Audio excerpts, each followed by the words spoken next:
नमस्कार। आप देख रहे हैं AI न्यूज IND।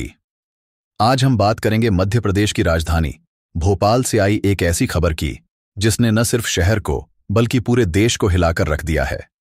यह कहानी है एक ऐसे गैंग की जिसने हिंदू लड़कियों को निशाना बनाकर उनके साथ ड्रग्स, धोखे और कथित तौर पर लव जिहाद जैसी वारदातों को अंजाम दिया। इस गैंग का सरगना फरहान शुक्रवार देर रात पुलिस के साथ हुए एक शॉर्ट एनकाउंटर में घायल हो गया। उसके पैर में गोली लगी है और अब वह अस्पताल में है। लेकिन सवाल यह है कि आखिर यह एनकाउंटर हुआ क्यों? फरहान पहले से पुलिस की हिरासत में था, फिर उसे गोली क्यों मारी गई और इस पूरे मामले की जड़ में है क्या? चलिए इस कहानी को शुरू से समझते हैं और मैं कोशिश करूंगा इसे बिल्कुल आसान और साफ शब्दों में आपके सामने रखने की, जैसे दो लोग आपस में बात कर रहे हों। सबसे पहले यह समझना जरूरी है कि यह मामला क्या है। भोपाल के एक प्राइवेट कॉलेज की कुछ लड़कियों ने पुलिस में शिकायत की कि उनके साथ रेप हुआ, उन्हें ब्लैकमेल किया गया और ड्रग्स देकर उनका शोषण किया गया। इन लड़कियों का कहना है कि फरहान और उसके साथियों ने पहले उनकी दोस्ती हासिल की। ये लोग अपना असली नाम और पहचान छिपाते थे, फिर धीरे धीरे इन्हें नशे की चीजें दी, जैसे गांजा या दूसरी चीजें। इसके बाद इन लड़कियों को पब, हुक्का, लाउंज या किराए के कमरों में ले जाया जाता था। वहां उनके साथ गलत काम किए गए और इन सब की वीडियो बना ली गई। फिर इन वीडियो को हथियार बनाकर लड़कियों को ब्लैकमेल किया गया। कुछ लड़कियों से कहा गया कि वे और लड़कियों को इस गैंग तक लाएं। कुछ पर धर्म बदलने का दबाव डाला गया। ये सब सुनकर ही रोंगटे खड़े हो जाते हैं। पुलिस के मुताबिक इस मामले में अब तक 5 FIR दर्ज हो चुकी हैं और हर FIR में फरहान का नाम मुख्य आरोपी के तौर पर सामने आया है। यानी यह कोई छोटा मोटा अपराध नहीं, बल्कि एक सोचा समझा गुनाह है जो संगठित तरीके से किया गया। अब आते हैं उस एनकाउंटर की कहानी पर। शुक्रवार की रात भोपाल की अशोका गार्डन पुलिस फरहान को लेकर बिल्किसगंज जा रही थी। वहां उन्हें एक और आरोपी अबरार की तलाश थी, जो अभी फरार है। पुलिस को फरहान ने बताया था कि वह अबरार के साथ बिल्किसगंज में एक कमरे में रुका था। सबूत इकट्ठा करने और अबरार को पकड़ने के लिए पुलिस फरहान को साथ ले गई थी। रास्ते में रात के करीब 11:30 बजे फरहान ने कहा कि उसे टॉयलेट जाना है। पुलिस ने गाड़ी रोकी। एक सब इंस्पेक्टर और एक कांस्टेबल उसके साथ उतरे, लेकिन जैसे ही मौका मिला फरहान ने सब इंस्पेक्टर की पिस्टल छीनने की कोशिश की और भागने लगा। अब सोचिए, रात का वक्त, एक खतरनाक आरोपी, और वह पुलिस पर हमला कर रहा है। पुलिस ने आत्मरक्षा में गोली चलाई जो फरहान के दाहिने पैर में लगी। उसे तुरंत भोपाल के हमीदिया अस्पताल ले जाया गया, जहां उसका इलाज चल रहा है। इस घटना में 2 पुलिस वाले भी घायल हुए हैं। पुलिस ने फरहान के खिलाफ हत्या की कोशिश का एक और केस दर्ज कर लिया है। अब पुलिस बिल्किसगंज में अबरार की तलाश में छापेमारी कर रही है, क्योंकि वह इस गैंग का एक अहम हिस्सा माना जा रहा है। लेकिन यह कहानी सिर्फ एनकाउंटर तक नहीं रुकती। इस मामले ने भोपाल में तूफान खड़ा कर दिया है। लोग गुस्से में हैं।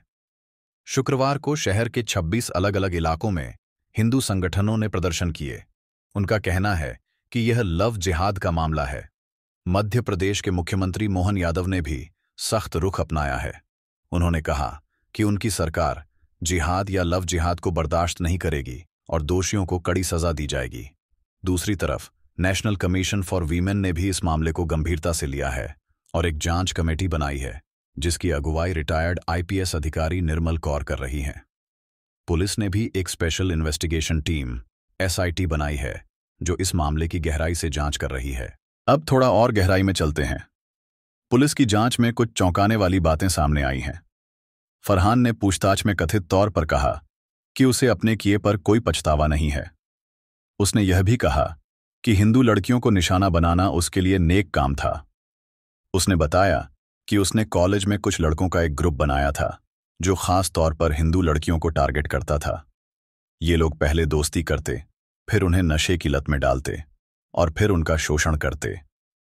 वीडियो बनाकर ब्लैकमेलिंग तो इनका सबसे बड़ा हथियार था। इतना ही नहीं, फरहान के फोन में 10-12 लड़कियों के वीडियो मिले हैं। पुलिस ने कुछ लड़कियों से संपर्क किया, लेकिन कई लड़कियां सामाजिक डर की वजह से शिकायत करने को तैयार नहीं हैं। फिर भी एक और लड़की ने हिम्मत दिखाई और उसके खिलाफ शिकायत दर्ज की है। यानी इस मामले में और FIR हो सकती हैं। इस मामले की तुलना लोग 1992 के अजमेर सेक्स स्कैंडल से कर रहे हैं, जहां भी लड़कियों को ब्लैकमेल करके उनका शोषण किया गया था। भोपाल में भी यही पैटर्न दिख रहा है। पुलिस को शक है कि यह गैंग सिर्फ भोपाल तक सीमित नहीं था। इसके तार मध्य प्रदेश के दूसरे शहरों, बिहार और पश्चिम बंगाल तक जुड़े हो सकते हैं। फरहान के अलावा साहिल, अली, साद और नबील जैसे नाम भी एफआईआर में हैं। एक और आरोपी हामिद ने पिछले साल आत्महत्या कर ली थी। फरहान की बहन और जीजा का नाम भी इस मामले में आया है। यानी यह एक बड़ा नेटवर्क है जो सालों से काम कर रहा था। अब सवाल यह है कि यह सब हुआ कैसे। पुलिस की शुरुआती जांच में पता चला कि फरहान और उसके साथी उन लड़कियों को निशाना बनाते थे जो दूसरे शहरों से भोपाल पढ़ने आई थीं। ऐसी लड़कियां अपने परिवार से दूर होती हैं और इनके लिए दोस्ती करना आसान होता है। फरहान का एक रेस्तरां था जो कॉलेज के पास था। साहिल नाम का एक आरोपी डांस क्लास चलाता था। ये लोग अपनी इन जगहों का इस्तेमाल लड़कियों को फंसाने के लिए करते थे। पहले दोस्ती, फिर पब और हुक्का लाउंज, फिर ड्रग्स और फिर ब्लैकमेलिंग, ये इनका तरीका था। इस पूरे मामले ने कई सवाल खड़े किए हैं। पहला, पुलिस शुरुआत में इतनी ढीली क्यों थी? कुछ लड़कियों का कहना है कि जब उन्होंने शिकायत की तो पुलिस ने पहले मामले को दबाने की कोशिश की। दूसरा, क्या यह सिर्फ एक गैंग की कहानी है या इसके पीछे कोई बड़ा नेटवर्क है? तीसरा और सबसे बड़ा सवाल, हमारे कॉलेज और शहरों में लड़कियां सुरक्षित क्यों नहीं हैं? यह सिर्फ भोपाल की बात नहीं है। देश के हर कोने में ऐसी घटनाएं होती हैं और हर बार हम गुस्सा होते हैं, प्रदर्शन करते हैं और फिर भूल जाते हैं। लेकिन क्या यह वक्त नहीं कि हम कुछ ऐसा करें कि ऐसी घटनाएं दोबारा न हों? तो दोस्तों, यह थी भोपाल के इस मामले की पूरी कहानी। फरहान को गोली लगी है, लेकिन अबरार अभी फरार है। पुलिस की जांच चल रही है और लोग सड़कों पर हैं। लेकिन असली सवाल यह है कि क्या इन सब के बाद कुछ बदलेगा?